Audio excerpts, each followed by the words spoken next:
ఓం గం గణపతయే నమః. ఓం ఐం సరస్వత్యై నమః. ఓం శ్రీ గురుభ్యో నమః. ఓం నమస్తే అస్తు భగవన్ విశ్వేశ్వరాయ మహాదేవాయ త్రయంబకాయ త్రిపురాంతకాయ త్రికాగ్నికాలాయ కాలాగ్నిరుద్రాయ నీలకంఠాయ మృత్యుంజయాయ సర్వేశ్వరాయ సదాశివాయ శ్రీమన్మహాదేవాయ నమః. ఓం నమో భగవతే రుద్రాయ. ఓం సర్వమంగళమాంగళ్యే శివే సర్వార్థసాధికే శరణ్యే త్రయంబికే గౌరీ నారాయణి నమోస్తుతే.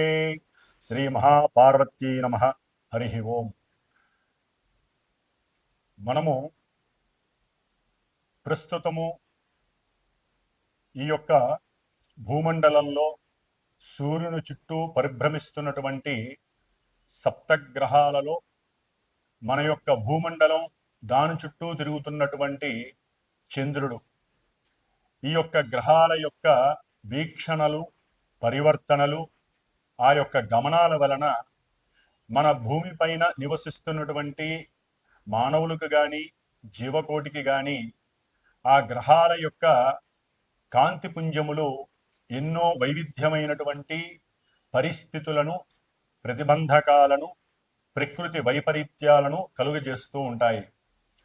మరి ఇప్పుడు సూర్యుడు కుంభరాశిలో 14వ తారీఖు వరకు కూడా తన యొక్క ప్రయాణాన్ని సలుపుతూ ఈ యొక్క మార్చి 15వ తేదీ నుండి కూడా ఏప్రిల్ 14వ తేదీ వరకు కూడా సూర్య భగవానుడు మీనరాశిలోకి సంచారం చేస్తాడు. అంటే మన యొక్క ద్వాదశ రాశుల్లోనూ మేషరాశి నుండి కూడా 12వ రాశి అయినటువంటి ఈ యొక్క మీనరాశిలో రవి మహానుభావుడు తన యొక్క మిత్రుడైనటువంటి బృహస్పతి యొక్క సొంత రాశిలో ప్రయాణం చేస్తూ ఉంటాడు. ఇది చాలా సూర్య భగవానుడు అక్కడ ఉండటం అనేటటువంటిది కొంత మోక్షదాయకమైనటువంటి విషయాలలో ఆ శ్రీ మహావిష్ణుమూర్తిని ఎవరైతే ఆరాధిస్తారో ఈ నెల రోజులు కూడా వారికి సూర్య భగవానుడి యొక్క అనుగ్రహం సంపూర్తిగా కలుగుతుంది. అట్లాగే మనకి కొన్ని గ్రహాలు, గురుడు కానివ్వండి, మొన్నటి వరకు వక్రగతిలో ఉన్నారు, శుభగ్రహం. అట్లాగే కుజుడు మొన్నటి వరకు వక్రగతిలో సంచరిస్తూ మిథున రాశిలో ఉన్నారు. అట్లాగే శుక్రుడు ఈ మార్చి 2వ తేదీ నుండి కూడా వక్రగతిని మీనరాశిలో సంచారాన్ని సలుపుతూ ప్రారంభం చేశాడు. మరి బుధుడు మనకి 15వ తేదీ నుండి 7వ తేదీ వరకు కూడా మీనరాశిలో తన యొక్క వక్రగతిలో సంచారాన్ని జరుపుతున్నారు. రాహుకేతువులు ఎప్పుడూ కూడా వక్రగతిలోనే సంచారం చేస్తూ ఉంటారు. మరి రవికి చంద్రుడికి ఎక్కడా కూడా వక్రగతి ఉండదు. ఆ తదుపరి శని మహానుభావుడు ఎన్నో నెలల క్రితమే ఆయన తన యొక్క వక్రగతిని వీడి రుజుమార్గంలో తన యొక్క కుంభరాశిలో స్వక్షేత్రంలో తన యొక్క చారణ సలుపుతూ మరి మార్చి 29వ తేదీ అర్ధరాత్రిన మీనరాశిలోకి ఆ శని భగవానుడు చక్కగా ప్రవేశాన్ని జరుపుతున్నాడు పూర్వాభాద్ర నక్షత్రంలో. కాబట్టి ఈ యొక్క మార్చి 30వ తేదీ మన యొక్క మీనరాశిలో ద్వాదశ రాశుల్లో 12వ రాశి అయినటువంటి జలరాశి అయినటువంటి ఆ మీనరాశిలో రవిగ్రహ సంచారము, అట్లాగే చంద్రుడి యొక్క సంచారము రేవతి నక్షత్రంలోను, ఆ తదుపరి బుధుడు వక్రగతిలోను, శుక్రుడు వక్రగతిలో మీనరాశిలో సంచరిస్తూ శని భగవానుడు మరియు రాహు ఈ 2 పాపగ్రహాలు కూడా ఆ జలరాశిలో ఈ 4 గ్రహాలతో మొత్తము 6 గ్రహాలు కూడా షష్టగ్రహాలు ఈ యొక్క మీనరాశిలో తమ యొక్క సంచారాన్ని జరుపుతూ ఉన్నాయి.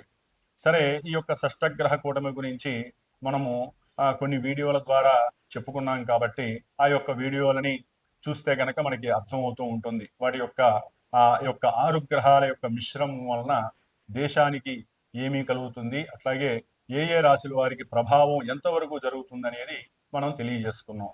అయితే వక్రించిన ఈ యొక్క బుధ శుక్రులు శుభగ్రహాలు. మామూలుగా మన యొక్క జ్యోతిష శాస్త్రంలో మనకి కొన్ని శుభగ్రహాలు, పాపగ్రహాలు ఉన్నాయి. వాటిల్లో బుధుడు, గురుడు, శుక్రుడు, అట్లాగే పూర్ణ చంద్రుడు కూడా చక్కటి శుభగ్రహాలుగా వర్ణించి ఉన్నారు. అయితే బుధుడు పాపగ్రహాలతో కలిస్తే పాపగ్రహ ఫలితాలను ఇస్తాడు. ఆయన న్యూట్రల్ పొజిషన్, అంటే న్యూట్రల్ గా ఉంటాడు. అటు పాపత్వాన్ని, పుణ్యత్వాన్ని, శుభత్వాన్ని ఏ గ్రహంతో కలిస్తే ఆ గ్రహాల యొక్క స్థితిగతులతో పాటుగా ఈయన ప్రయాణం చేస్తూ తన యొక్క ప్రభావాన్ని చూపిస్తూ ఉంటాడు. కాబట్టి మన యొక్క బుద్ధి కుశలత కూడా ఆ బుధగ్రహం యొక్క కిరణాల ద్వారా ప్రభావితం అవుతూ ఉంటుంది. మరి 15వ తేదీ నుండి, మార్చి 15 నుండి ఆయన మీనరాశిలో వక్రగతిలో ప్రయాణం చేస్తూ 7వ తారీఖు, ఏప్రిల్ 7వ తేదీ వరకు కూడా తన యొక్క వక్రగతిని జరుపుతూ ఉంటాడు. ఆ మధ్య కాలంలో మరి కొంతమంది వ్యాపారస్తులకి, చదువుకునే విద్యార్థులకి, అట్లాగే కుటుంబీకుల్లో ఎవరైతే సహాయ సహకారాలు అందజేస్తారో వారికి మధ్య కొన్ని ఇబ్బందికరమైనటువంటి, వైపరీత్యకరమైనటువంటి సంఘటనలు కొన్ని జరుగుతాయి. అట్లాగే కొన్ని ఇబ్బందులు కూడా కలిగే అవకాశాలు ఉంటాయి. కాబట్టి మన యొక్క బుద్ధిని మనం ప్రకాశవంతంగా చేసుకోవడానికి ఆ యొక్క మార్చి 15వ తేదీ నుండి ఏప్రిల్ 7వ తేదీ వరకు కూడా విష్ణు సహస్రనామ స్తోత్ర పారాయణ రోజుకి ఒకసారి చేసినట్లయితే ఏ నక్షత్రం వారికైనా సరే, ఏ రాశి వారికైనా సరే కాస్త బుద్ధి వికాసం కలిగి, బుద్ధి మాంద్యము, అట్లాగే బుద్ధి వలన కలిగేటటువంటి కొన్ని ఇబ్బందికరమైనటువంటి అవాక్కులు, చివాక్కులు, అట్లాగే పోటీతత్వాలు తగ్గి ప్రశాంత చిత్తతతో ఆ బుధగ్రహం మనల్ని కాపాడుతుంది. అట్లాగే వక్రీగతం శుక్రుడు. మరి శుక్రుడు భార్యాభర్తల అన్యోన్యతకు కానివ్వండి, ధన ప్రాప్తి అంటే ధనం గురించి కానివ్వండి, వివాహం కాని వాళ్ళకి, అట్లాగే ఎన్నో రకాలైనటువంటి సౌఖ్యకరమైనటువంటి దాంపత్య సౌఖ్య జీవితానికి కూడా శుక్రుడు చాలా చాలా మంచి శుభ ఫలితాన్ని కలుగజేస్తాడు. మరి ఆ శుక్రగ్రహం కూడా వక్రిస్తోంది. ఆయన వక్రించినప్పుడు కొంచెం ఈ శుభాలలో, అంటే వక్రించినటువంటి శుభగ్రహం అదిగాక ఉచ్చస్థితిలో ఉండి ఆయన ఇప్పటి వరకు శుభాలను ఇస్తున్నప్పటికీ కూడా ఆయన కూడా వక్రించి ఆ మీనరాశిలో కొంత ఇబ్బందికరమైనటువంటి పరిస్థితుల్ని కలుగజేస్తాడు. కాబట్టి ఈ యొక్క వక్రించిన గ్రహాలకి, బుధ శుక్రుడికి సంబంధితమైనటువంటి లక్ష్మీనారాయణ స్వరూపమైనటువంటి ఆ విష్ణు సహస్రనామం, లక్ష్మీ అష్టోత్తరం, ఈ రెండింటిని కూడా ఈ నెల రోజులు ఏప్రిల్ 10వ తేదీ వరకు కూడా ఎవరైనా సరే, ఏ నక్షత్రం వారైనా, ఏ రాశి వారైనా సరే వెంకటేశ్వర స్వామి దర్శనం కానివ్వండి, లేకపోతే విష్ణుమూర్తి అర్చన, రామార్చన, లేకపోతే వారికి సంబంధించినటువంటి స్తోత్ర పారాయణలు ఎవరైతే చదువుకుంటారో వారికి బుద్ధి వికాసత్వం కలుగుతుంది, అఖండమైనటువంటి ధన లక్ష్మీ సంప్రాప్తి కలుగుతుంది, కుటుంబంలో సౌఖ్యకరమైనటువంటి పరిస్థితులు చక్కగా కలుగజేస్తారు ఆ బుధ శుక్రుడు. ఎందుకంటే రవితో కలిసి ఉన్నప్పుడు కొంచెం అస్తంగత్వ దోషం, అంటే వీరు ఆల్రెడీ బలాన్ని కోల్పోయారు వక్రగతిలో ఉండి, రవితో కలిసి ఇంకొంచెం తమ యొక్క బలాలను కోల్పోయి కమ్యూనికేషన్ వైజ్ కూడా కొన్ని ఇబ్బందులు కలిగే అవకాశాలు ఉంటాయి. కాబట్టి ఆ రవికి, ఆ బుధుడికి, ఇరువురికి కూడా విష్ణుమూర్తే ఆరాధ్య దేవుడు ఆ గ్రహాలకి. కాబట్టి అట్లాగే శుక్రుడికి లక్ష్మీమాత అనుగ్రహం కలుగుతుంది. కాబట్టి ఈ లక్ష్మీనారాయణల సేవ చేసుకోవటం, ఆ దేవాలయాలు దర్శనం చేసుకోవటం, వెంకటేశ్వర స్వామి, విష్ణుమూర్తి రామాలయంలో సేవలు చేయటం, లేకపోతే దద్దోజన నైవేద్యాలు పెట్టడం, లేకపోతే గోధుమ రూకతో ప్రసాదాలు చేసి 10 మందికి పంచటం, ఇలాంటివి ఏ రాశి వారు, ఏ నక్షత్రం వారు చేసినా ఈ నెల రోజులు వారికి కలిగేటటువంటి కొన్ని ఇబ్బందికరమైనటువంటి పరిస్థితులను బట్టి వారు తప్పించుకునే మార్గము ఇది ఒక్కటే అని మాత్రం చెప్పుకోవచ్చు. ఎందుకంటే మార్చి 30 నుండి కూడా మరి మళ్ళీ ఏప్రిల్ 14 వరకు కూడా ఈ సప్తగ్రహ కూటమి చాలా చాలా, అంటే రవి, శని, రాహువులతో బుధ శుక్రుడు, ఈ 5 గ్రహ కూటములు కూడా కొంత రాసుల వారికి, కొన్ని రాసుల వారికి ఇబ్బందికరమైనటువంటి పరిస్థితులను కలుగజేస్తాయి. కాబట్టి శని రాహువుల యొక్క మిశ్రమం అంత మంచిది కాదు. కాబట్టి దేశ ప్రకారం కూడా దేశాలలో కూడా ఎన్నో వైవిధ్యకరమైనటువంటి, విపరీతమైనటువంటి సంఘటనలు కలిగే అవకాశాలు ఉంటాయి. ఎన్నో జల ప్రమాదాలు కలిగేటటువంటి పరిస్థితులు, అట్లాగే ముడి చమురు, ఈ యొక్క పెట్రోలియం శాఖకు సంబంధించినటువంటి విషయాలు కానివ్వండి, గనులు, బొగ్గురాళ్ళు, అట్లాగే సిమెంటు వ్యాపారాలకు సంబంధించిన వాళ్ళు, వస్త్ర వ్యాపారాలకు సంబంధించిన వాళ్ళు, అట్లాగే కలప, నార, అట్లాగే ఒత్తులు, పత్తి, ఇటువంటి పంట పొలాలకు సంబంధించినటువంటి వ్యవసాయదారులు కానివ్వండి, కొంతవరకు తగు జాగ్రత్తలు తీసుకుంటూ సరైనటువంటి మందులు మోసపోకుండా ఆ కెమికల్స్కి సంబంధించిన ఔషధాలు వేస్తూ తమ యొక్క భూముల్ని కాపాడుకుంటూ ఉండటం చాలా విశేషప్రదం. కాబట్టి ప్రతి రాశి వారు కూడా ఈ యొక్క ఈ లక్ష్మీనారాయణ యొక్క అనుగ్రహం పొందటానికే ప్రయత్నం చేయండి.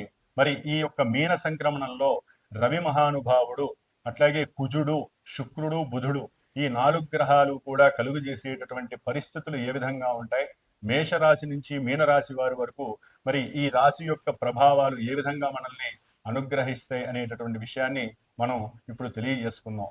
ధనస్సు రాశి మీన సంక్రమణంలో రవి ప్రవేశించగానే మార్చి 15వ తేదీ నుండి ఏప్రిల్ 14వ తేదీ వరకు ఈ యొక్క ధనుస్సు రాశి వారికి గ్రహాల యొక్క స్థితిగతులు వాటి వలన కలిగేటటువంటి ఫలితాలను మనం గనక చర్చించుకున్నట్లయితే, ధనస్సు రాశికి తృతీయంలో మార్చి 30వ తేదీ వరకు శని భగవానుడు ఉన్నతమైనటువంటి కార్యసిద్ధిని, సంకల్ప ఫలితాలని కూడా ఇచ్చేటటువంటి పరిస్థితి, సోదరులతో అనుకూలమైనటువంటి సత్సంబంధాలు కలుగజేస్తున్నాడు.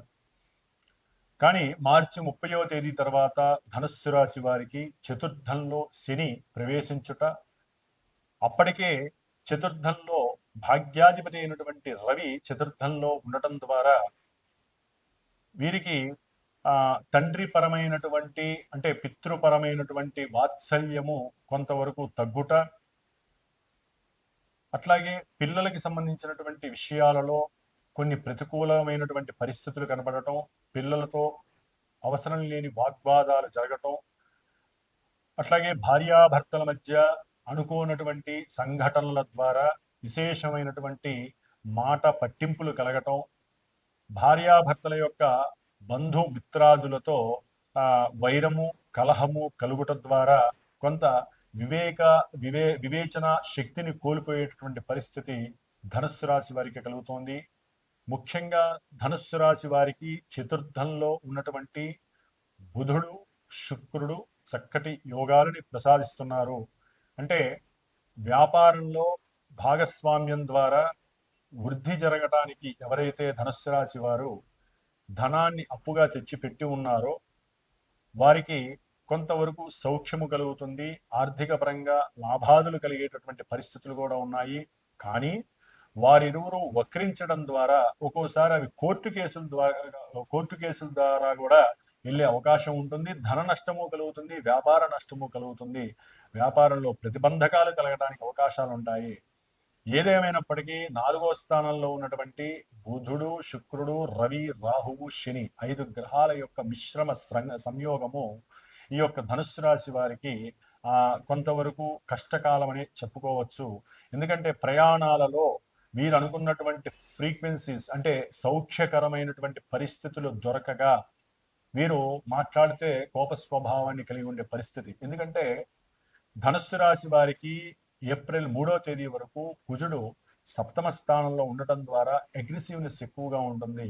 పిల్లలు ఏది మాట్లాడినా కోపంతో సమాధానం చెప్పే పరిస్థితులు, వారితో వాగ్వాదాలు జరుగుతాయి. కాబట్టి ఈ విషయం తెలుసుకున్న వారి కనుక అయినట్లయితే కనుక వారితో మాట్లాడేటప్పుడు ఔదార్యంతో ఓపికగా మాట్లాడుకోవడం తెచ్చుకోవడం మంచిది. ఎందుకంటే మనం ఈ యొక్క జ్యోతిష్య పరిజ్ఞానాన్ని వినడమే మనకు కలిగేటటువంటి పరిస్థితులు, ఇబ్బందికరమైనటువంటి ప్రతిబంధక పరిస్థితుల నుంచి తప్పించుకోవడానికి ఈ యొక్క జ్యోతిష్య పరిజ్ఞానము మీకు ఎంతో ఉపయోగపడుతుంది. కానీ దాన్ని కూడా మనం ఎదిరించలేకపోతే ఇంత విని కూడా ఉపయోగం లేనటువంటి పరిస్థితి. కాబట్టి 4లో ఉన్నటువంటి అర్ధాష్టమ శని అంటారు. ఇది ఒక రకంగా చెప్పాలంటే ముళ్ళు కాళ్ళకి గుచ్చుకుంటే అది తీసేంత వరకు నొప్పి ఏ విధంగా పోదో, ఆయన దాదాపు 2.5 సంవత్సరాలు ఇంకా మహా అయితే ఆయన ఏదైనా వక్రీగతి పొందడం ద్వారా కానీ అక్కడే ఎక్కువ కాలం ఉండటం కానీ అని జరిగితే కనుక ఈ యొక్క ధనుస్సు రాశి వారికి 2.5-3 సంవత్సరాల వరకు కూడా అర్ధాష్టమ శని ప్రాబల్యం వలన ఏదైనా గృహానికి సంబంధించినటువంటి విషయం అంటే ఏదైనా గృహం కట్టుకోవాలని అని అనుకున్నా, లేకపోతే ఆ పాత ఇళ్ళని ఏదైనా రిపేర్ చేద్దాం అనుకున్నా కూడా వారు చేయించే అవకాశాలు ఉంటాయి. కానీ కొన్ని ప్రతిబంధకాలు, బ్యాంకులో వారు తమ కాగితాలు తనఖా పెట్టినా కూడా కొంత ఆలస్యంగా దానికి సంబంధించిన డబ్బులు రావటం, లేదా దీనికి రాదు అని చెప్పడం ద్వారా వీరు మానసికంగా నిర్వేదం పొంది నిర్లిప్తతకు గురయ్యి మానసిక విచారాలు ఎక్కువగా అవుతాయి. ముఖ్యంగా వాహనాల యందు ప్రయాణం చేసేటప్పుడు అసౌకర్యకరమైనటువంటి వార్తలు వినటం, లేదా ఫోన్లు ఏదైనా వచ్చినప్పుడు ఆ ఫోన్లు స్వీకరించడం ద్వారా ప్రయాణంలో కొన్ని ఇబ్బందులు మనకి కనిపించే అవకాశాలు ఉంటాయి. కాబట్టి ఫోన్లలో మాట్లాడకుండా ఎవరైనా సరే పిలిస్తే పలక్కుండా ఒక చోట సైడ్కి ఆపుకోవడం మంచిది. ఎందుకంటే కుజ దృష్టి శని దృష్టి అంత మంచిది కాదు ధనుస్సు రాశి వారికి. కాబట్టి అప్పులు కూడా గృహానికి సంబంధించి ఏదో కట్టేసుకోవాలి, మనం ఇంటిని ఏర్పాటు చేసుకోవాలనే ఉద్దేశంతో ఎక్కువగా గనక ధనాన్ని మీరు గనక తెచ్చుకొని అప్పు తెచ్చుకున్నట్లయితే అది తీర్చడానికి దాదాపు చాలా చాలా లాంగ్విటీ పట్టే అవకాశం ఉంటుంది. కాబట్టి అప్పు చేయకుండా ఒక 5 పైసలు అప్పు చేయడానికి ప్రయత్నం చేయండి, అధికంగా అప్పు మాత్రం చేయకండి. అట్లాగే ఈ యొక్క ధనుస్సు రాశి వారికి కొంత తల్లికి సంబంధించినటువంటి అనారోగ్య పరిస్థితులు కలుగుతాయి.